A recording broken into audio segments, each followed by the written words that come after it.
How's it going, guys? My name's Zoe. If you guys haven't noticed, the first week of trials is now back. So if you're new, you won't notice that, but if you're not new, if you've been around for a while, the very first week of trials has made its return.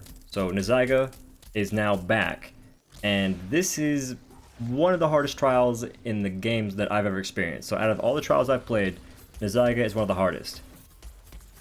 Partly because the RNG is a factor.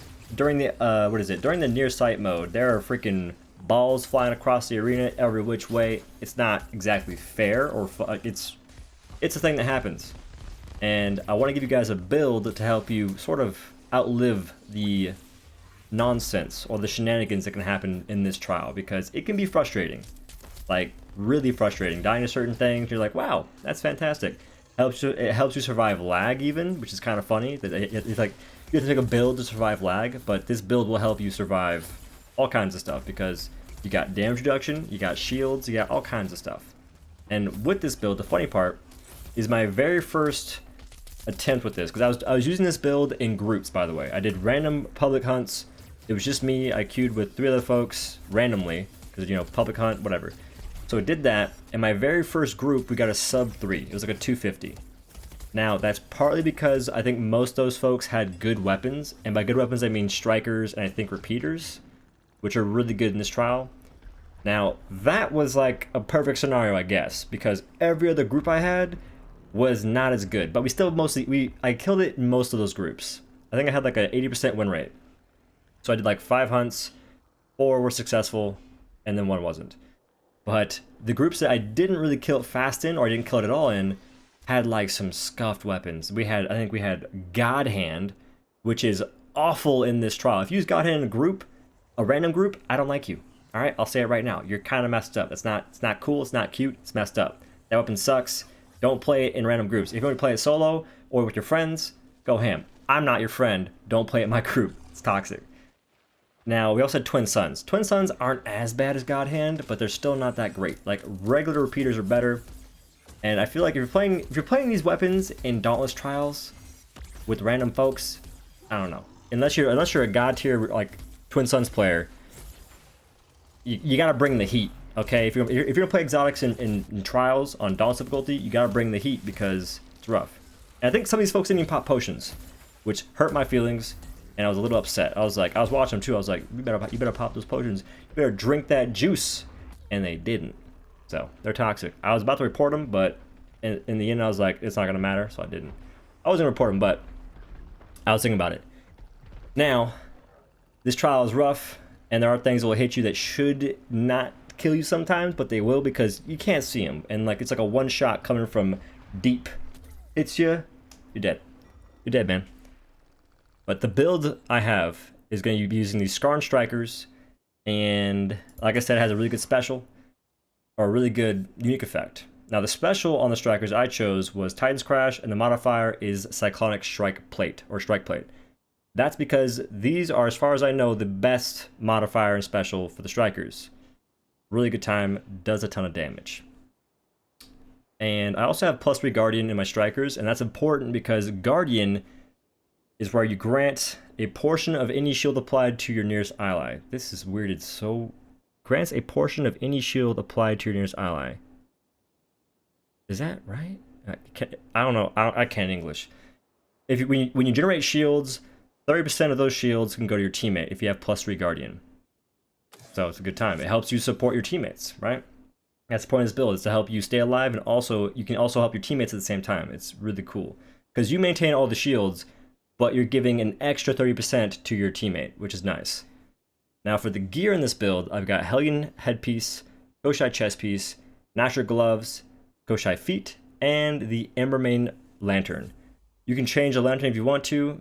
Make Tasty Face. You better not send me that friend request, I swear. But you can change the lantern if you want to whatever you want. Like, let's say, like this build's it's pretty modular, I would say. You can change cells you don't want, because I play certain cells that folks might not enjoy, like Berserker. Some folks don't like that this takes away your health. So if you don't want to play with the cell, you can change Berserker to, I don't know, Molten, if it's a Fury. You can change it to those 2 cells. And if you do that, change your Lantern to Drask Lantern, because now you're swapping the damage and the attack speed and keeping it somewhat even to a degree. But The perks in this build that I have are +6 Berserker, Engineer, Predator, Rage Hunter, and then +3 Aetheric Attunement, Deconstruction, Guardian, and KOK.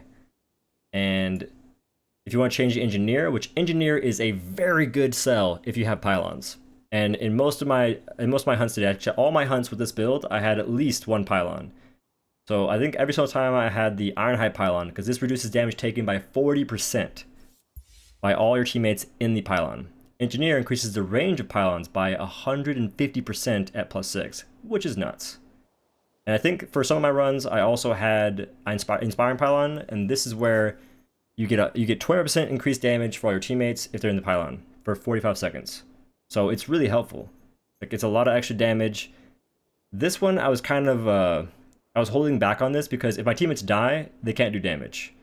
So instead, I was like, if I had like a Warpike in my group, I was like, they're probably gonna die, or it's gonna take a while to kill. So if it takes a longer time to kill, there's a greater chance for me to die. So I would bring Bulwark Tonics. These tonics are where you reduce damage taken by 45% for the next 3 hits. What that means is, if you pop this tonic, it won't go away until you take 3 hits. Once it does, you can pop another one, and it's the same thing. So if you think you're gonna get, if you think you're gonna die a lot in a hunt, especially in trials, you might want to bring Bulwark Tonics. If you're using Discipline, it's not gonna help you because you're at half life. So good luck. But with Skarn Strikers and with Bulwark Tonics, I get away with using Berserker because if I'm doing damage, I generate shields. Those shields give me effectively a bit more health, or a bit more cushion to the attacks. So that helps me put up Berserker, which is a good damage source. Now, for the deconstruction, this is because I'm the one that normally breaks the pylons in my groups. So I would go often, like, I would make sure I get a clap or get Titan's Crash during the Aether Charge mode thing. Like whenever Nizaiga shoots out that big pylon in Narnia and it's doing that whole jazz, I make sure to build a Titan's Crash before I go to that pylon so I can clap it and then I can DPS it and break it. Normally I can break it solo. With this build, it's a bit rough. If I had a pylon down and I also have Blitz Tonic and Frenzy Tonic, I can break it by myself. If I don't have those things, I can still break it by myself, but it gets a little risky. But this does help breaking it, because 30% damage against objects created by behemoths is pretty nice in this trial. And then, Guardian, all that good stuff. And if you don't want some of these cells, like if you don't want Engineer or Berserker, both these cells can be changed to something else in the same category. So, like I said, Berserker is a technique cell. Any technique cell you want that's different, you can pick. I suggest Cunning. I suggest Molten and Evasive Fury if you want attack speed. And Engineer, if you want to not have this and no one on your team's running Conduit, you can run Conduit +6. That's always an option. And also, pro tip, if you're using Conduit and you're using Conduit +3, I wouldn't do that, because that actually overwrites your teammates +6 Conduit. If that makes any sense. So I would advise against that. But this build's kind of fun. I actually enjoyed it. I had a decent amount of fun playing in trials, but there was some issues with server lag, and also freaking active frames on some of these attacks is insane. Like Nizaiga will like it'll do this arm move where it slides to one side. Like it'll like pivot on its hind legs and slide with its like upper body. That thing has some like crazy active frames. Like it'll stop moving. If you dash into it, you still get hit after it stopped moving. And I'm just like, bro, let me be flashy with the strikers. Let me dash around like I'm the Flash. It's like, nah, here's a freaking stop sign, kid. Have fun. So, it's rough. But this build is very helpful if you want to play in a group. If your teammates have this build, I suggest not all running Engineer, and have like your friends run Conduit instead of Engineer, or Aetheric Attunement. Those are good options. But if you have your friends running this build too, and you all have Guardian, bruh, y'all are gonna have some crazy shields. Because earlier with this build, I had 100 stacks of shields in my very first hunt. 100 stacks of shields. That is 4,000 shields. It's wild. Like, that's a ton of survivability.